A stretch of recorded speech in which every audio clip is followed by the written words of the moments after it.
Gooftaa Yesuus galanni siif haa ta'u. Lafa biyya keenyaaf sin kadha, Oromiyaaf sin kadha, Itoophiyaaf sin kadha, saba keenyaaf sin kadha. Maqaa Gooftaa Yesuus Kiristoosiin hiikamsi biyya lafa keenya irratti haa ta'u. Hidhaa kan qaban, gaaffii kan qaban, lola kan qaban maqaa Yesuus Kiristoosiin cabsanii ba'an. Macaafni qulqulluu akkas jedha Ermiyaas 29:11 yaadan isiniif yaade anuma duwwaatu beeka. Innis yaada gammachuuf yaada nagaatiidha. Nagaan lafa keenyatti biyya keenyatti adeebi'u. Sin kadhadha yaa Waaqayyo, nagaa boqonnaa haala garfiinsi kadhadha. Lafa biyya keenyaatti araarami, nutti araarami, fuula kee nutti deebisi, harka araara kee gara keenyaa dhufu. Lafa keenyatti, biyya keenyatti, saba keenyatti, ola deemaatti, guddaatti, xiqqaatti araarami. Harki kee haa dhufu, humni kee haa dhufu, hafuurri kee haa dhufu. Kan nuun mormu, kan nuun lolu, maqaa Yesuus Kiristoosiin kan rukutame haa ta'u. Harki kee inni mirgaan ol nuuf haa ka'u. Hirreen kee ol nuuf haa ka'u. Dhukkuba irratti, rakkina irratti, gidiraa irratti, humna dhiiga Yesuus Kiristoosiin gaara kana irratti si kadha, lafa kana irratti si kadha, caakkaa nageessan si kadha.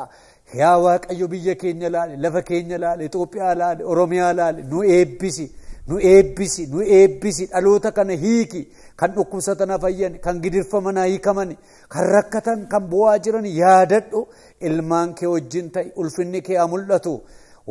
waan dhageesseef si galatu maqaa Gooftaa Yesuusiin ameen ameen. Nagaan Waaqayyoo bakka jiraattan hundumaatti isiniif haa ta'u. Sabni qulqulloonni Waaqayyoo aan obboleessa keessan ergamaa Darajjee Bashaati waldaaleen Ce'uudhaa Rihooboot magaalaa Bishooftuu irraati. Amma lafin itti argamee jiru gaara kadhataa irratti argamee jira. Oduu gammachiisaa qabadheen fuula keessan duratti dhiyaadhe. Dubbii Waaqayyoo iddoo tokko dubbiseen isinii kadhadhee achuma hawaasin beeksisa. Namni waggaa 38 dhukkubsate tokko achi ture. Yesuus yommus namicha dhukkubsatee ciisu argee yeroo dheeraa mana ga'u dhukkubsachuusaa erga beekee fayyuu barbaaddaa aje.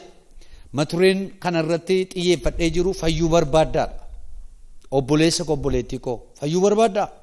Fayyuudhaaf waan gurguddaa sadiitu nama barbaachisa. Tokko sababa malee fayyuu. Sababa gaafa jennu namichi kun waggaa 38 bishaan bukkee ture garuu nama hin qabu. Sababi inni kaa'e naman kaa'in.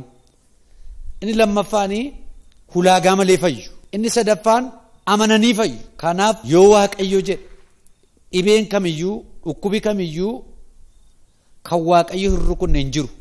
Kanaaf maal jechuu barbaadeeni Waaqayyo danda'aadha. Waaqayyo nama fayyisa. Waaqa nama tursu hin qabnu. Waaqa nama hiiku. Waaqa nama gargaaru. Dhukkuba keessatti, gidiraa keessatti, hidhaa keessatti Waaqa nama tursu hin qabnu. Waaqa nama furuu qabna malee.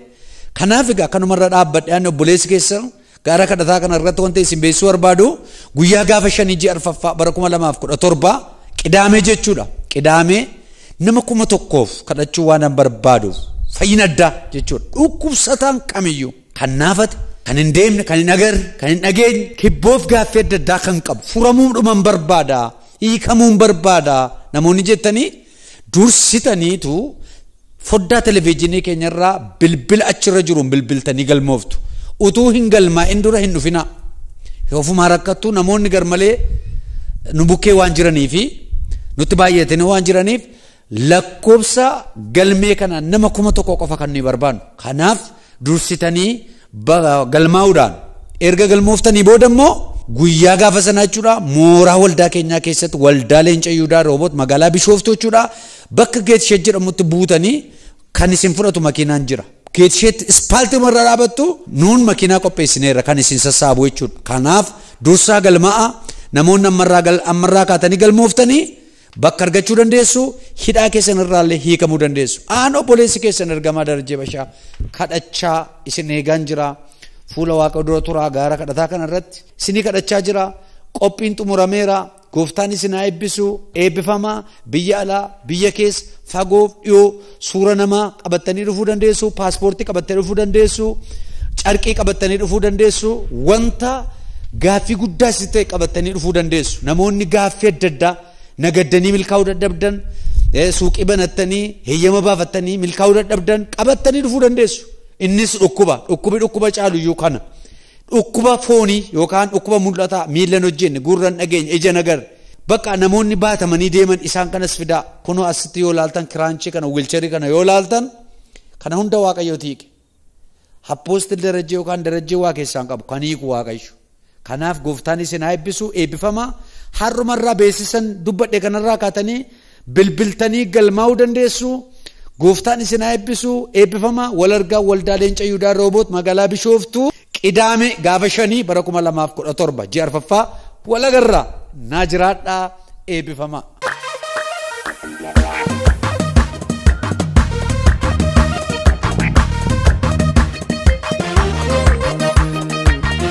Waldaa Leenca Yihudaa Rooboot addunyaalessaa magaalaa Bishooftuu sagantaa fayyina addaa muddeshan bara 2017 sanbata ganama sa'aatii 12 irraa eegalee namoonni dursanii galmaaniif nama 1000f waldaa Leenca Yihudaa Rooboot addunyaalessaa magaalaa Bishooftuutti namni waaqayyo abbaa mul'atu waldaa Leenca Yihudaa Rooboot ergamaa darajee bashaa waan kadhataniif namoonni gaaffii jireenyaa qabdan milkaa'inni jireenya keessan keessaa dhibe hojjechuu malee argachuu kan dadhabdan hojjechuuf karoora baafattanii waaqayyoon irratti gaafachaa kan jirtan kana malees dhukkuba ijaan argamuuf hin argamne waliin kan rakkattan kottaa guyyaa waaqayyo ibboo jireenya keessanii hiiku waan ta'e irratti argamuun eebbifama.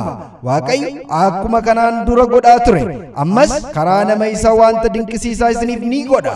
Maarree fagoof dhiyoo teessanii karaa TV LJR keenyaaf sooshaal miidiyaa kan nu hordoftan fageenyitu isin hin daangessin guyyaa kanarratti argamuun eebbifamuu kan barbaaddan dursitanii karaa lakkoofsa bilbilaa duwwaa 9 yookiin duwwaa 9 yookiin duwwaa 9 irratti bilbiluun dursitanii galmaa'uu ni dandeessu. Yeroo ammaa kana sagantaa kana ilaalchisee gaara irratti namni waaqayyoo ergamaa darajee bashaa kadhachaa waan jiraniif muddeshan bara 2017 wal argaan waldaa Leenca Yihudaa Rooboot magaalaa Bishooftuutti.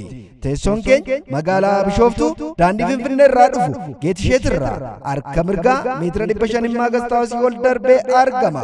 Waldaa Leenca Yihudaa Rooboot addunyaalessaa magaalaa Bishooftuu Leenca Yihudaaf wanti hunduu ni danda'ama.